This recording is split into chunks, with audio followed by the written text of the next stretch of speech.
ومن سيئات أعمالنا من يهده الله فلا مضل له ومن يضلله فلا هادي له ونشهد أن لا إله إلا الله وحده لا شريك له ونشهد أن سيدنا وسندنا وحبيبنا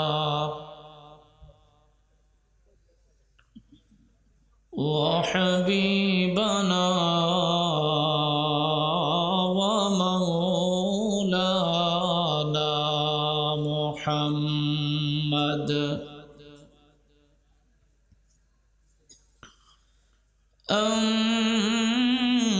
أما بعد فأعوذ بالله من الشيطان الرجيم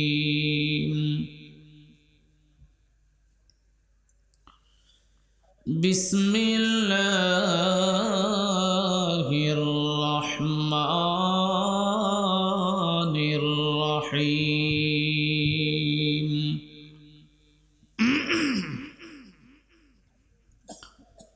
إن الذين آمنوا وعملوا الصالحات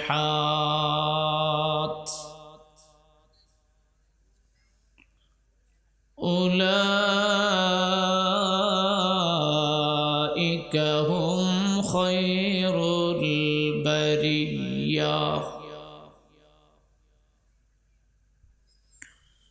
وقال تعالى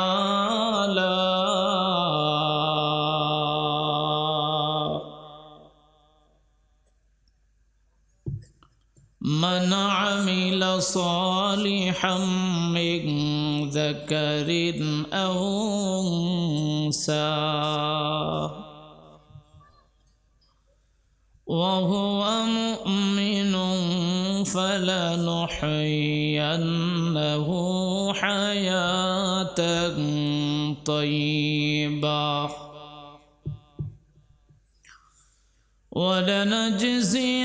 ولنجزينهم أجرهم بأحسن ما كانوا يعملون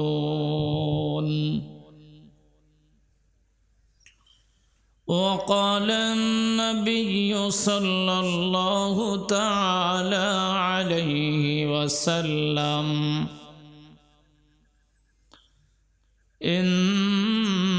إنما الأعمال بالخواتيم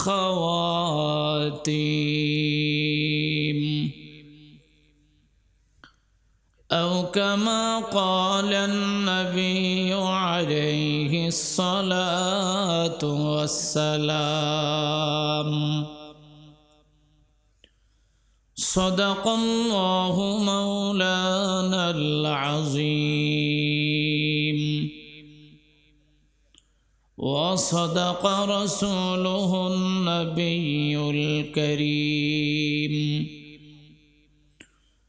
ونحن على ذلك من الشاهدين والشاكرين والحمد لله رب العالمين درود شریف پڑھی اللهم صل على سيدنا محمد وعلى آل سيدنا محمد كما صليت على إبراهيم وعلى آل إبراهيم إنك إنك حميد مجيد اللهم بارك على محمد وعلى آل محمد كما باركت على إبراهيم وعلى آل إبراهيم إنك حميد مجيد لا إله خذ بلطفك يا إلهي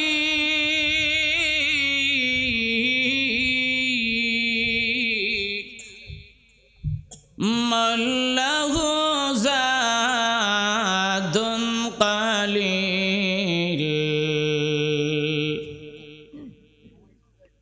خذ بلطفك يا إلهي من له زاد قليل مفلسا بالصدق يأتي عند بابك يا جليل لا إله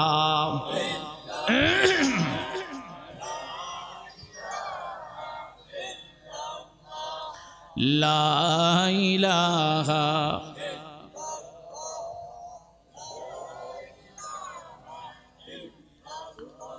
لا إله إلا الله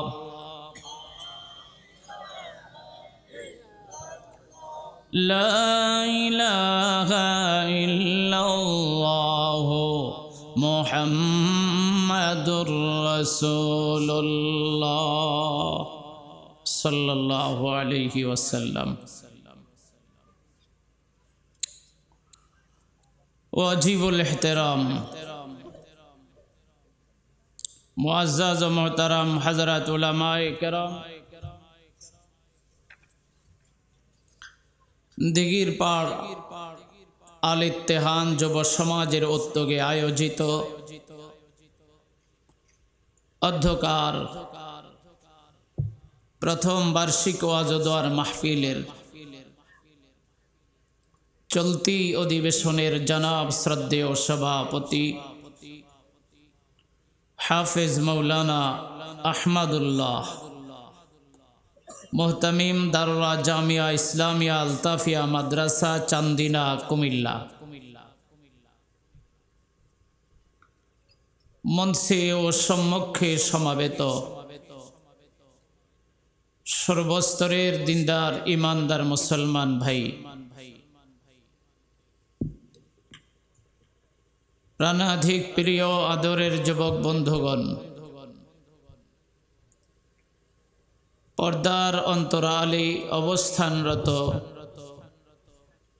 परम श्रद्धेया जाकेरा शाकेरा मा ओ भोनगण परवरदिगारे आलमेर दरबारे असंख्य अजस्रे अगणित शुकर जे मालिक आमादेरके दया करे माया करे এই বরকতময় মাহফিলে আসার বসার কিছু বলার এবং শোনার তৌফিক দান করেছেন এই মর্মে মোহাব্বতের আওয়াজে একসাথে একযোগে এক বাক্যে কালিমাতুশ শুকর আদায় করে পড়ছি জোরে সোরে আলহামদুলিল্লাহ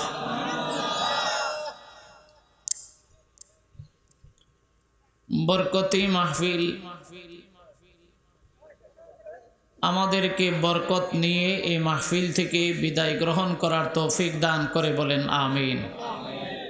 একটা গুরুত্বপূর্ণ বিষয়ের উপরে আমি আলোচনা করার মনস্থ করেছি ইনশাআল্লাহ বলেন, আরো জোরে বলেন ইনশাআল্লাহ। সেটা হলো আমরা যেই দেশে আসছি এই দেশ এটা আমাদের আসল দেশ না নকল দেশ? নকল দেশ। আমাদের আসল দেশ হলো জান্নাতে। বলেন ভাই আমাদের আসল বাড়ি কোথায়? এখন কেউ বাংলাদেশ জন্মভূমি সৌদি আরব গেছে চাকরির জন্য, সে যদি ওইটাকে আসল বাড়ি মনে করে, সে বোকা না চালাক? বোকা। আল্লাহ তাআলা আমাদেরকে দুনিয়াতে পাঠাইছেন অল্প দিন না বেশি দিন? সকলকে বলতে হবে অল্প দিন। অল্প দিন পরে আমরা আমাদের বাড়িতে ফিরে যাব। সকলে বলে ইনশাআল্লাহ। আর আমাদের বাড়ির নাম কি? জান্নাত। মুসলমানের বাড়ি কোথায়? জান্নাত। সেই জান্নাতে যাওয়ার জন্য শ্রেষ্ঠ মানুষ হওয়া লাগবে, যেহেতু জান্নাত হলো শ্রেষ্ঠ বাড়ি। কথা বুঝতেছেন আপনারা? মনোযোগ কিন্তু আমার দিকে দিতে হবে। আমার ভাই, জান্নাতে যাওয়ার জন্য শ্রেষ্ঠ মানুষ হতে হবে। কেন? যে জান্নাত হলো শ্রেষ্ঠ বাড়ি। কথা বুঝতেছেন? জান্নাত কি বাড়ি? শ্রেষ্ঠ বাড়ি। এই শ্রেষ্ঠ বাড়িতে যাওয়ার জন্য, উৎকৃষ্ট বাড়িতে যাওয়ার জন্য উৎকৃষ্ট মানুষ হওয়া লাগবে। আল্লাহু আকবার। বেহেশত যাকে আজারে নবাশাদ, বেহেশত যাকে আজারে নবাশাদ, কসে রাবা কসে কারে নবাশাদ, কসে রাবা কসে কারে নবাশাদ, गर को राखानी शब रोज है हबीब, गर को राखानी शब रोज है हबीब, आहरो गिल्मा तोरा बाशद नसीब, आहरो गिल्मा तोरा बाशद नसीब। सुबहानाल्लाह पढ़ेन। তাইলে দোস্ত, মুদ্দা কথা, আমাদের বাড়ি কোথায়? জান্নাতে। সকলকে বলতে হবে কোন বাড়ি? জান্নাতে। এই জান্নাতে যাবার জন্য শর্ত হলো দুইটা। বলেন কয়টা? উৎকৃষ্ট মানুষ হওয়ার জন্য শর্ত কয়টা? শ্রেষ্ঠ মানুষ হওয়ার জন্য শর্ত দুইটা। আমার আলোচনায় বুঝতে পারবেন মিস্টার মোদি কোন পদে আছে। Manmohan Singh, mister Bush, mister Blair, Clinton, Trump, Joe Biden, এরা কোন তালিকায় আছে আপনারা আমরা বুঝতে পারব।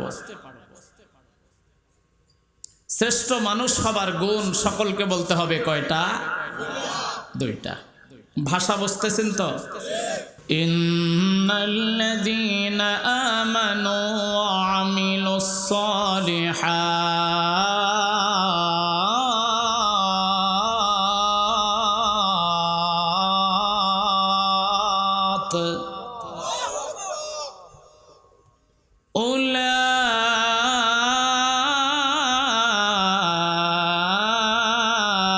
উলাইকা হুম খায়রুল বারিয়াহ।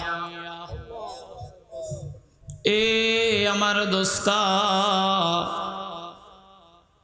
পরওয়ারদিগারে আলম শ্রেষ্ঠ মানুষ হবার জন্য, জান্নাতকে নিজের মালিকানা দিনে রাখার জন্য দুইটা গুণাগুণের বর্ণনা করেছেন, আলোচনা করেছেন। এক নম্বর গুণের নাম ঈমান, দুই নম্বর গুণের নাম সৎ আমল, ভালো আমল। এক নম্বর গুণের নাম হলো খাঁটি ঈমান। চিল্লায়া বলতে হবে কি ঈমান? আরো জোরে কোন? জান্নাতি মানুষ সবার জন্য এক নম্বর গুণের নাম ঈমান। দুই নম্বর গুণের নাম হলো নেক আমল। বলা যায় ভাইরে,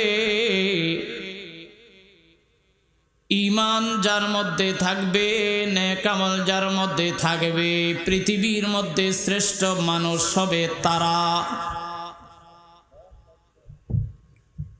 ঈমান যাদের মধ্যে নাই,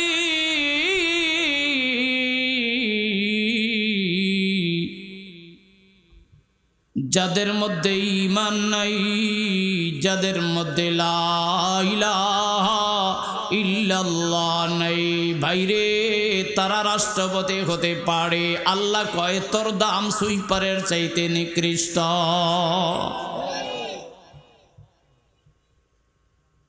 যার কাছে ঈমান থাকবে, যদিও সে সুইপার হয়, যদিও সে মেথর হয়, যদিও সে ক্লিনার হয়, যদিও সে একজন সমাজের নিকৃষ্ট মানুষ হয়,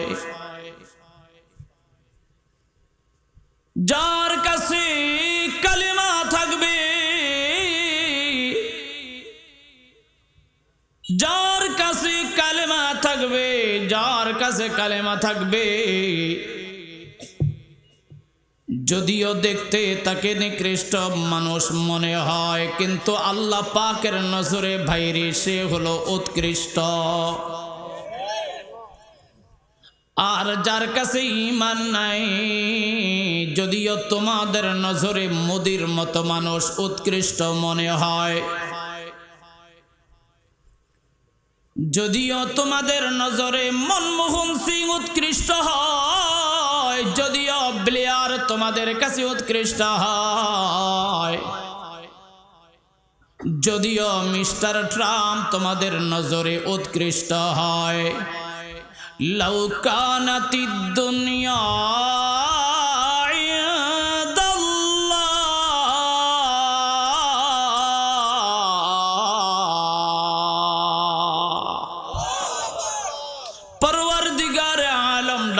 বলেন, এ দুনিয়ার মানুষ ভালো করে শোনো,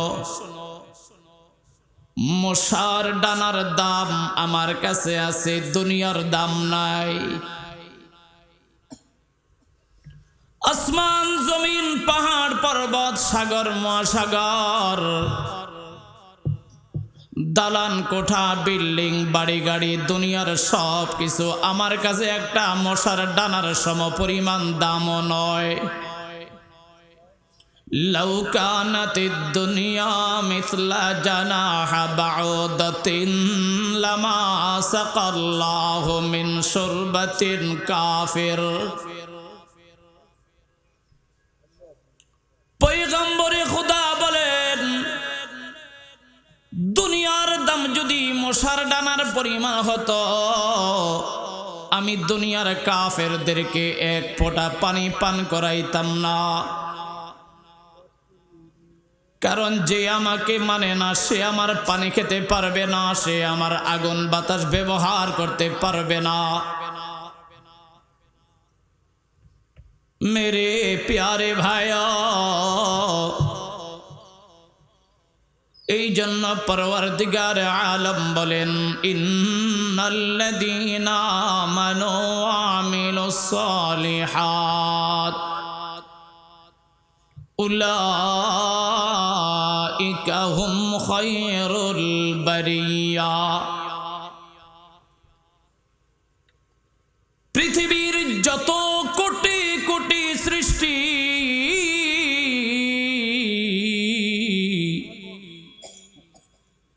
লক্ষ লক্ষ কোটি কোটি প্রকারের সৃষ্টির মধ্যে যার কাছে কালেমা আছে সে হবে এক নম্বর দামি।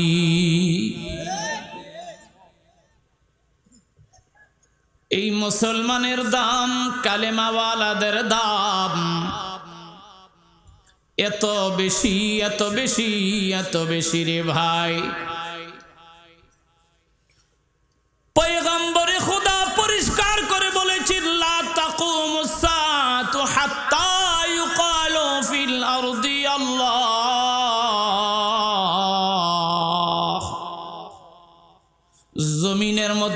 যতদিন টুপিওয়ালা থাকবে, দাড়িওয়ালা থাকবে, নামাজওয়ালা থাকবে, আল্লাহ বলনেওয়ালা থাকবে, আমি কিয়ামত দিব না। একজন ইমানদারের দাম পৃথিবীর জমিনের চাইতে দাম, একজন মুসলমানের দাম চন্দ্র সূর্যের চাইতে দাম।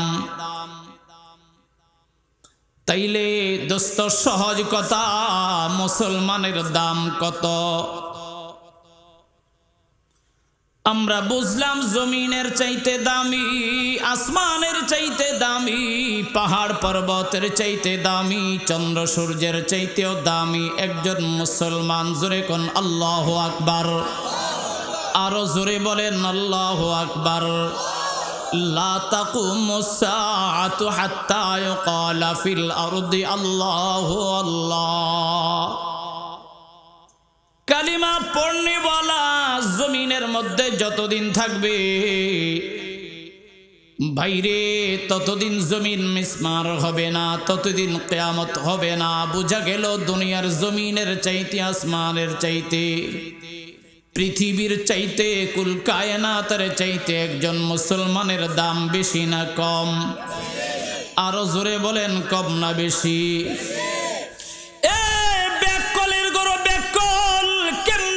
মুসলমানকে গালি দেস, কেমনে করে টুপিওয়ালা দাড়িওয়ালাদেরকে গালি দেস, কেমনে দিনদার ইসলামকে গালি দেস, কেমনে উলামায়ে কেরামদেরকে গালি দেস।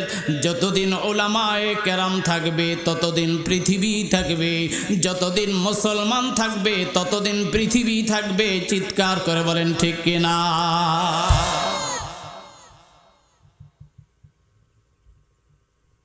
হায় হায়, এ আমার প্রিয় ভাই,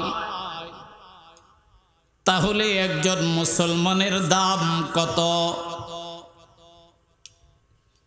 সহজ কথা রে ভাই, একজন ইমানদারের দাম, মুসলমানের দাম কত? জান্নাতের দাম যত। ঘুমাই গেছে গা? একজন মুসলমানের দাম কত? জান্নাতের দাম যত। জান্নাতের দাম কত? একজন মুসলমানের দাম যত।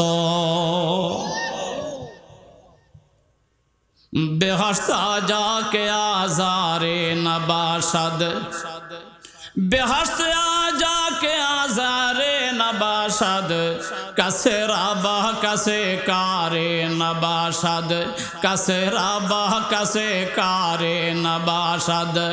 हम मुसलमान है मगर हम में मुसलमानी नहीं, हम मुसलमान है मगर हम में मुसलमानी नहीं। दिल में ईमान है तो फिर क्यों दीन पर चलते नहीं, दिल में ईमान है तो फिर क्यों दीन पर चलते नहीं। जोरे कौन अल्लाहु अकबर, आरो जोरे बोलेन अल्लाहु अकबर। दोस्त সহজ কথা, মুসলমানের বাড়ি কোথায়? কালেমাওয়ালাদের বাড়ি কোথায়? টুপিওয়ালাদের বাড়ি কোথায়? দাড়িওয়ালাদের বাড়ি কোথায়? মুদির বাড়ি কোথায়? মুদির বাড়ি জাহান্নামে, মনমোহন সিংয়ের বাড়ি জাহান্নাম। যদি তারা কালেমা পড়ে দুনিয়া থেকে বিদায় হতে না পারে রে ভাই, খোদার কসম করে বললাম, যার কাছে কালেমা নাই, যার কাছে কালেমা নাই, পরওয়ারদিগার আলম বলেছেন লা তুফাত্তাহু লাহুম আবওয়াবুল জান্নাহ, আমি তাদের জন্য জান্নাতের দরওয়াজা এক সেকেন্ডের জন্য খুলে দিব না। চিল্লে কোন নাউজুবিল্লাহ।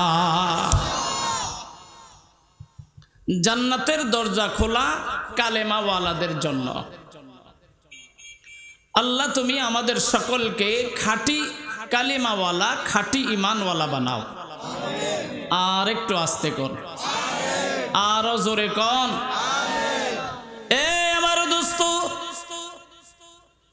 এবার গোছ কাঁচা দিয়া বসবা, প্রিপারেশন নিয়ে বসবা।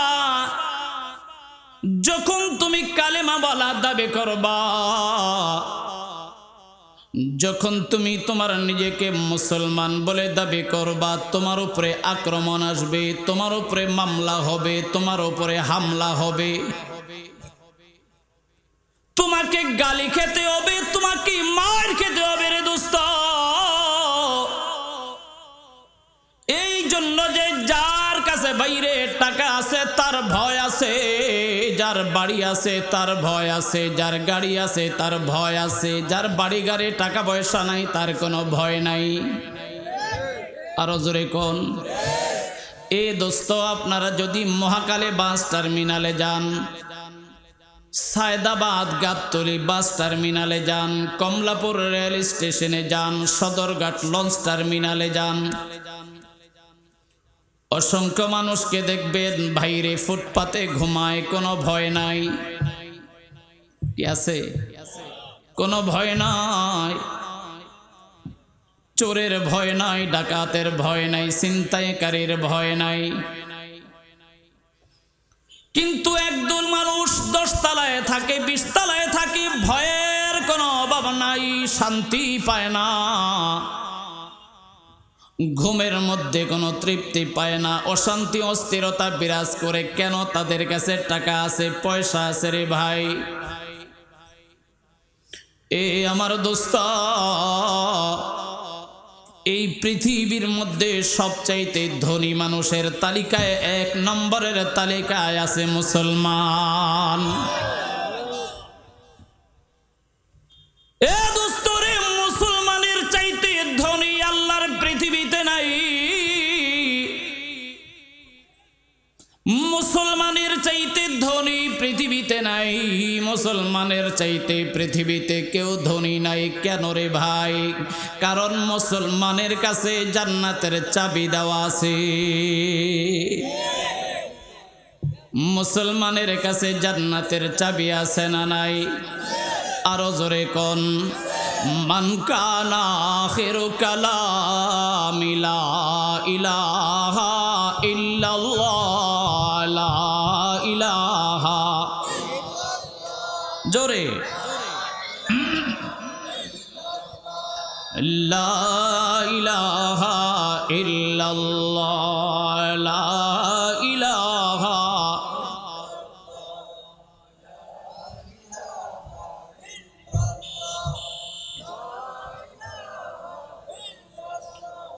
যার জীবনের শেষ কথা হবে লা ইলাহা ইল্লাল্লাহ,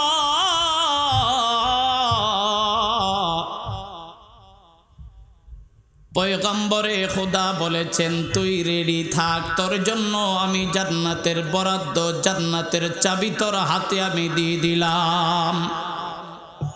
আর একটু জোরে কোন, আরো জোরে কোন। যার জীবনের শেষ কথা কি হবে? লা ইলাহা ইল্লাল্লাহ। পরওয়ারদিগারে আলম বলে, তুই রেডি থাক, আমি তোর জান্নাতের চাবি তোরে বুঝাইয়া দিব। বাইরে এত দামি জান্নাত যার বাড়ি হয় তার ভয় আছে না নাই? আরো জোরে কোন। মায়ের আছে না নাই? হযরতে ওমর ইবনুল খাত্তাব রাদিয়াল্লাহু তাআলা আনহু পয়গম্বরে খোদাকে ডাক দিয়ে বলে, নবী রে, তুমি বলেছ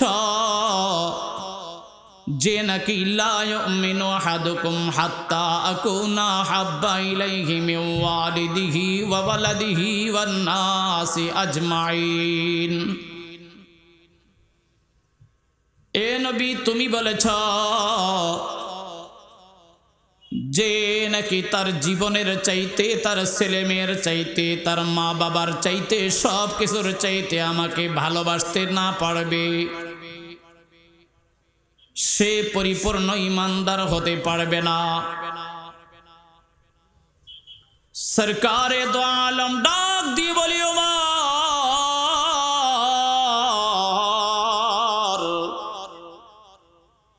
যতক্ষণ পর্যন্ত আমার মহাব্বত সব কিছুর চাইতে বেশি না হবে, এমনকি তোমার জীবনের চাইতেও বেশি না হবে, তুমি কিন্তু মোমেন হতে পারবা না। হযরতে ওমর ডাক দিয়ে কয় নবী সব কিছুর চাইতে আমি আপনাকে প্যার ও মোহাব্বত করি, কিন্তু জীবনের চাইতে বেশি নয়।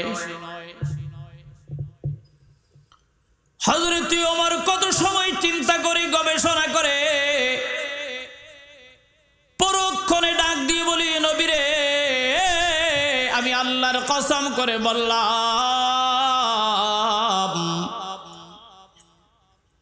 আমার জীবনের চাইতেও বেশি তোমাকে আদর করি, মায়া করি, মোহাব্বত করি। চিল্লে বলেন আল্লাহু আকবার, আরো জোরে বলেন আল্লাহু আকবার।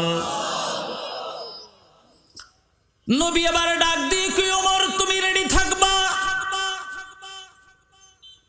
যখন তুমি কালেমা পড়েছ, যখন তুমি নিজেকে মুমিন বলে দাবি করেছ, যখন তুমি নিজেকে মুসলমান বলে স্বীকার করে নিয়েছ,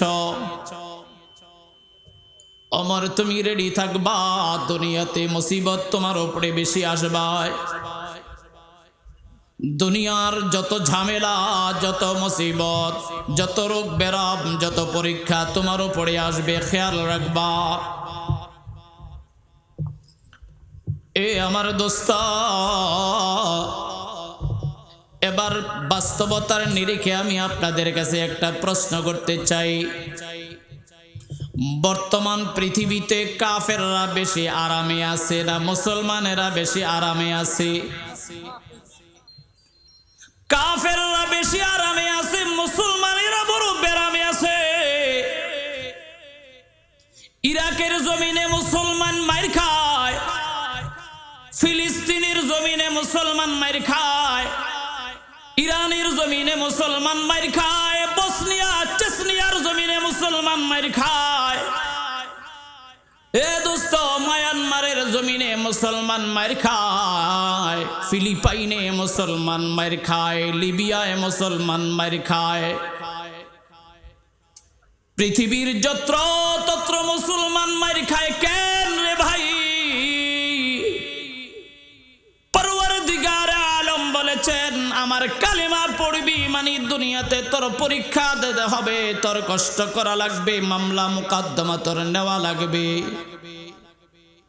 যে যত হায়ার ক্লাসের মুসলমান তার পরীক্ষা তত হায়ার ক্লাসের হয়। যে যত উঁচু মানের মুসলমান তার পরীক্ষা ভাইরে তত উঁচু মানের হয়। জোরে কোন ঠিক কিনা? এ দোস্ত, তার একটা বাস্তব উদাহরণ দিলে আপনারা বুঝতে পারবেন। আমি একটা হাদিস শুনাই। আমার নবীর একজন সাহাবী হযরতে আব্দুল্লাহ ইবনে জুবাইর রাদিয়াল্লাহু তাআলা আনহু, আব্দুল্লাহ ইবনে জুবাইর রাদিয়াল্লাহু তাআলা আনহুর মায়ের নাম ছিল হযরতে আসমা বিনতে আবি বকর সিদ্দিক রাদিয়াল্লাহু তাআলা আনহু। চিল্লে বলেন মারহাবা, আরো জোরে কোন। হযরতে আসমা কার মেয়ে? হযরতে সিদ্দিক আকবরের বড় মেয়ে। মনোযোগ আছে আপনাদের? হযরতে আবু বকর সিদ্দিকের দুই মেয়ে, বড় মেয়ের নাম হযরতে আসমা বিনতে আবি বকর, ছোট মেয়ের নাম হযরতে আয়েশা বিনতে আবি বকর। এ ভাইরে,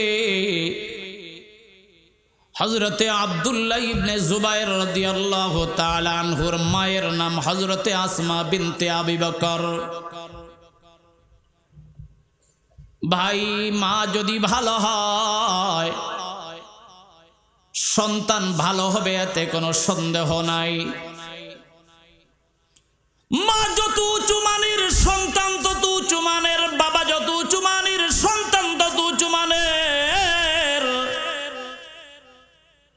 আসমা বিনতে আবি বকর সিদ্দিকা রাদিয়াল্লাহু তাআলা আনহা যত উঁচু মানের, হযরতে আসমা বিনতে আবি বকরের ছেলে হযরতে আব্দুল্লাহ ইবনে জুবাইর রাদিয়াল্লাহু তাআলা আনহু তত উঁচু মানের সন্তান। জোরে কোন আল্লাহু আকবার। হযরতে আসমা বিনতে আবি বকরের বয়স মাত্র 8 বছর। কয় বছর? জোরে কোন। এ আমার দোস্ত হযরত আসমা বিনতে আবি বকর, কিতাবের মধ্যে আসছে মাত্র 8 থেকে 10 বছর। 10 বছর বয়স ভাই কতটা বোঝ হয়। সরকারে দো আলম হিজরতের রাতে গারে সুরে হযরতে আবু বকর হযরতে রাসূল আরবি দুইজনে যখন গারে সুরের মধ্যে আত্মগোপন করেছেন, আত্মগোপন করার আগে হযরতে আবু বকর আসমা বিনতে আবি বকরকে বলে দিয়েছিলেন, এরে মা, আমি যখন গারে সুরের মধ্যে আত্মগোপন করব, মক্কা থেকে আমার বাড়ি থেকে প্রতিদিন তুমি আমাদের জন্য খাবার সরবরাহ করবা, খাবার আনা নেওয়া করবা। সরকারে দো আলম আর হযরতে আবু বকর দুইজনে জাবালে সূরের মধ্যে মক্কা থেকে 3 মাইল দক্ষিণে জাবালে সূরের চূড়ার পর্যায়ে একটা গুহা, যাকে বলা হয় গারে সুর। গারে সুরের মধ্যে আমার নবী আর সিদ্দিক আকবর দুইজনে আত্মগোপন করলেন। মেয়ে আসমা বিনতে আবি বকরকে বলেছিলেন, এরে আসমা, ঘর থেকে তুমি ছোট মানুষ, আমাদের জন্য খাবার আনা নেওয়া করবা। আগে তো বলেছি রে ভাই, 8-9 বছর বয়স আসমা বিনতে আবি বকরের। প্রথম দিন খাবার নিয়ে আসছে, দরবারে রিসালাতের সামনে নিয়ে খাবার দিয়েছেন, খাবার খেয়েছেন। দ্বিতীয় দিন হযরতে আসমা খাবার নিয়ে রওনা। রাস্তার মধ্যে কুখ্যাত সন্ত্রাস, শয়তানের গডফাদার, জমানার শ্রেষ্ঠ ফেরাউন, যার নাম ছিল আবু জাহাল। কি নাম? আবু জাহালের হাতে ধরা পড়ে যায় আসমা বিনতে আবি বকর। আবু জাহাল ধরে আসমাকে ডাক দিয়া বলে, রে আসমা, জানতে চাই তোমার আব্বা কোথায়, মুহাম্মদ আরবি কোথায়? তুমি যে খাবার নিয়ে যাইতেছ, কার জন্য নিয়ে যাইতেছ? খুব চিন্তা করেন দোস্ত, কারণ আবু জাহেলের বাহিনীরা তো নবী আলাইহিস সালামকে আর আবু বকরকে খুঁজতেছেন মারার জন্য। বুঝেন নাই কথা? গত রাতে মুহাম্মদ আরবিকে হত্যা করার কথা ছিল। ওয়াইদ ইয়ামকুরু বিকাল্লাযীনা কাফারু লিয়ুসবিতুকা আও ইয়াকতুলুকা আও ইউখরিজুক।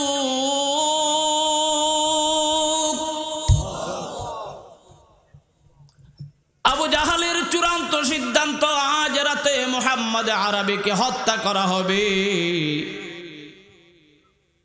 পরওয়ারদিগারে আলম আগ থেকে বলে দিয়েছেন, এরে মুহাম্মদ, তুমি আজ রাতে হিজরতে চলে যাইবা। রাতের আধারে আবু বকরকে নিয়ে আমার নবী বের হয়ে গেলেন, গারে সুরে আত্মগোপন করলেন।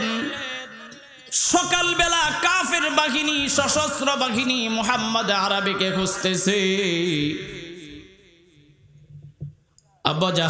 আবু জাহালের বাহিনী খুঁজতেছে, মুহাম্মদ কোথায়, আবু বকর কোথায়? খুঁজে পাওয়া যায় না। দোস্ত মুহাম্মদ আরবির ওটের পায়ের চিহ্ন দেখে দেখে গারে সুরের মধ্যে কাফের বাহিনীরা চলে গেছে। হাদিসের মধ্যে আসছে আমার নবী আবু বকর যে গুহার মধ্যে আত্মগোপন করা,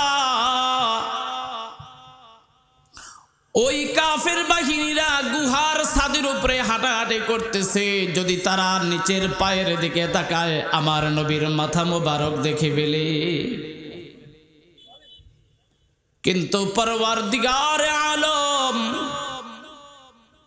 আমার নবীর চেহারার দিকে তাকাবে এই মনোযোগ তাদের মধ্যে নাই, এই ফিলিংস তাদের মধ্যে নাই।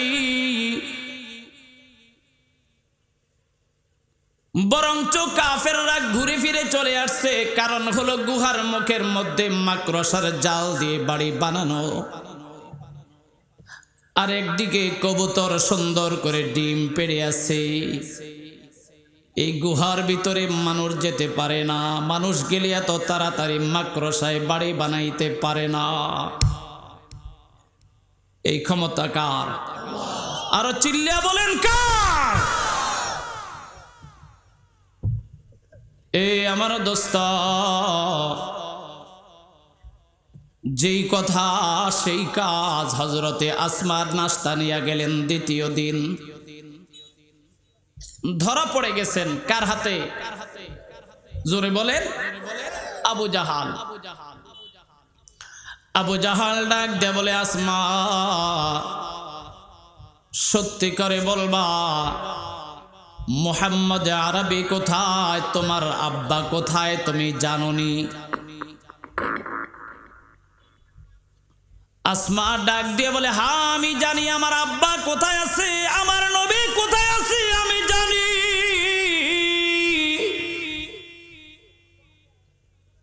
আমি আবু বকরের মেয়ে, এক সেকেন্ডের জন্য মিথ্যা কথা বলতে পারি না।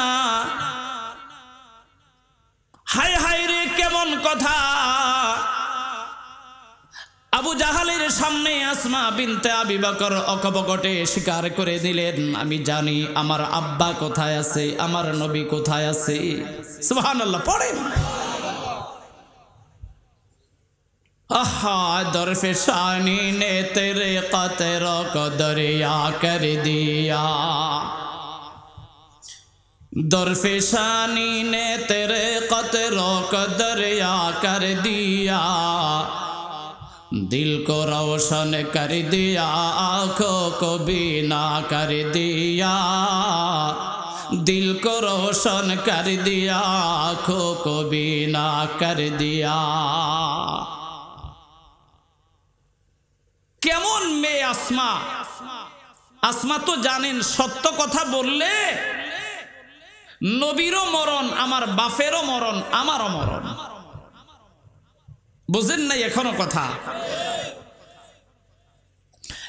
আমার দোস্ত, আমাদের বাংলাতে আঞ্চলিক একটা কথা আছে যে পাখি উড়ে বাসায় ধরপর করে, বড় হইলে যেই পাখি উড়বে ছোটকালে সে বাসায় উঠতে না পারলে ওড়ার চেষ্টা করে।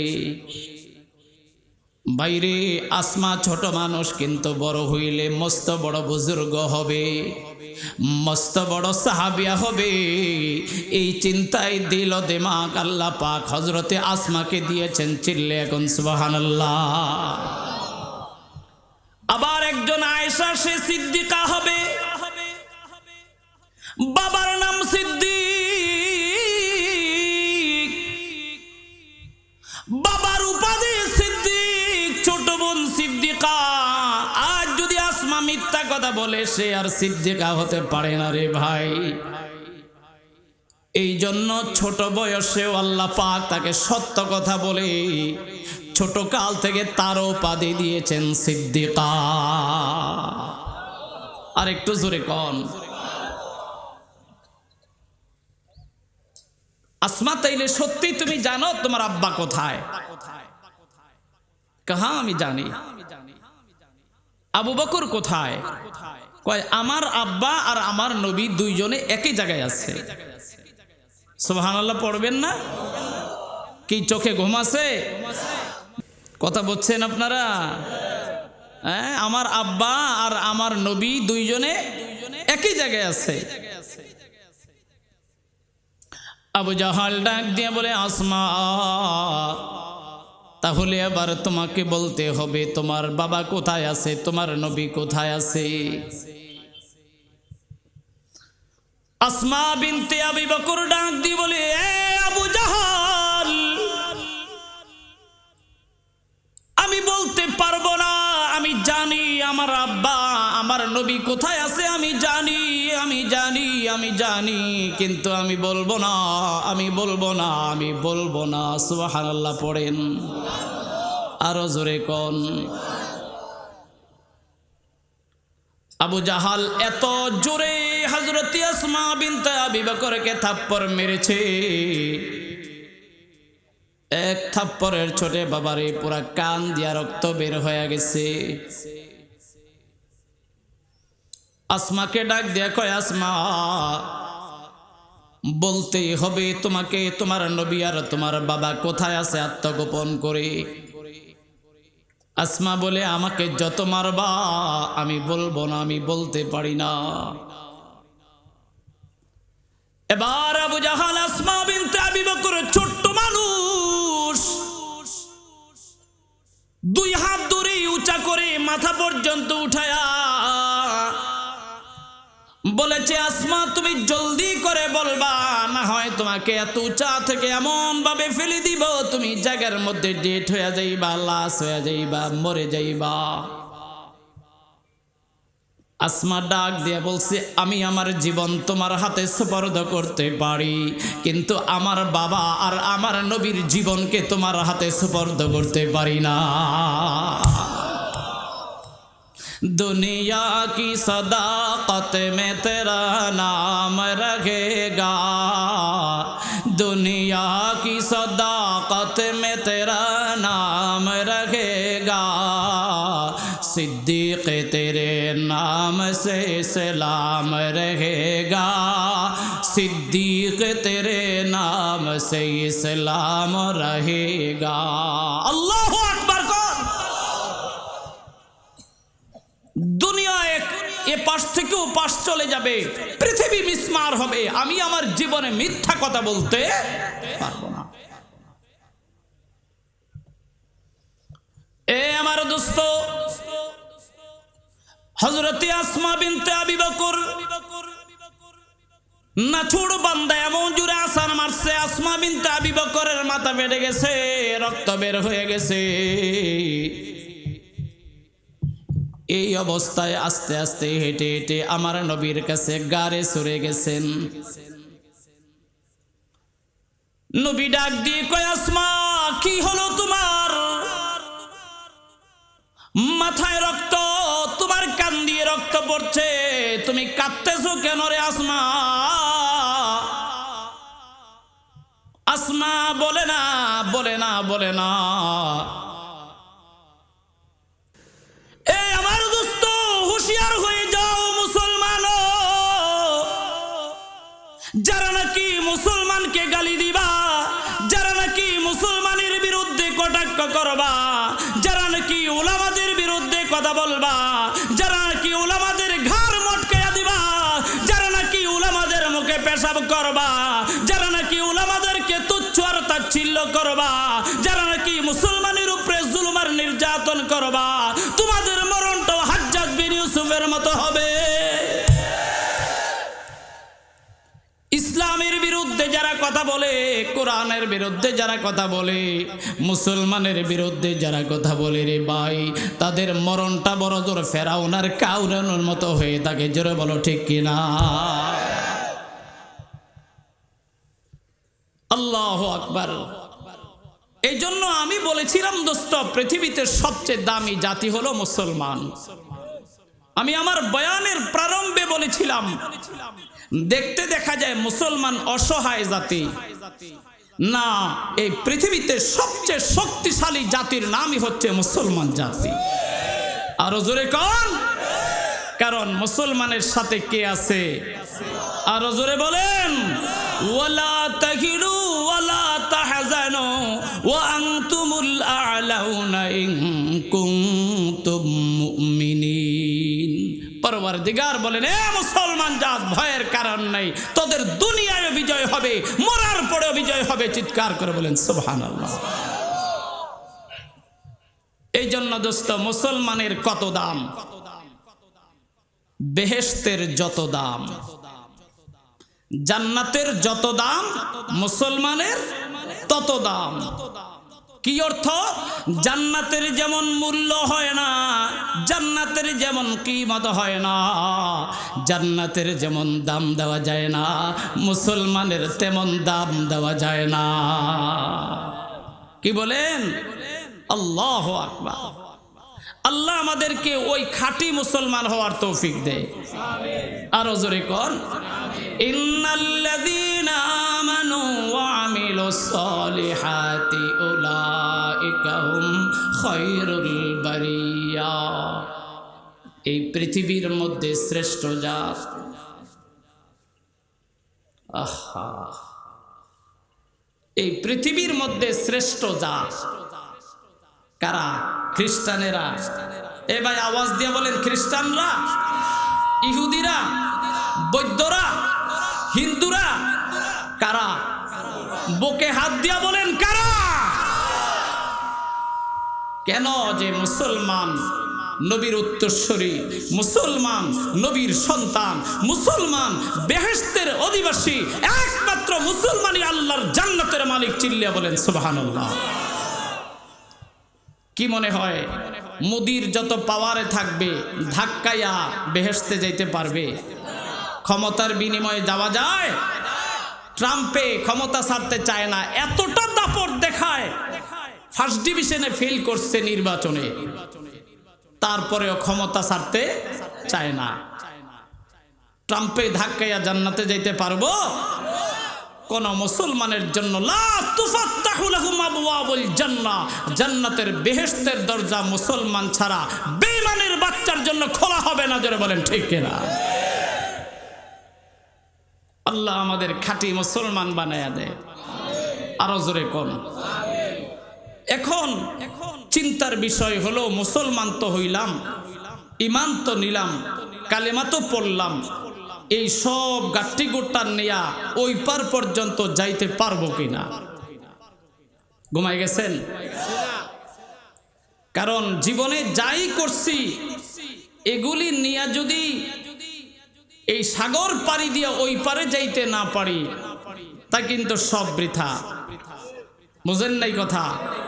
মরণের আগে যদি কালেমা নসিব না হয়, বেঈমান হইয়া যদি মারা যায়, তাইলে সবে বরবাদ।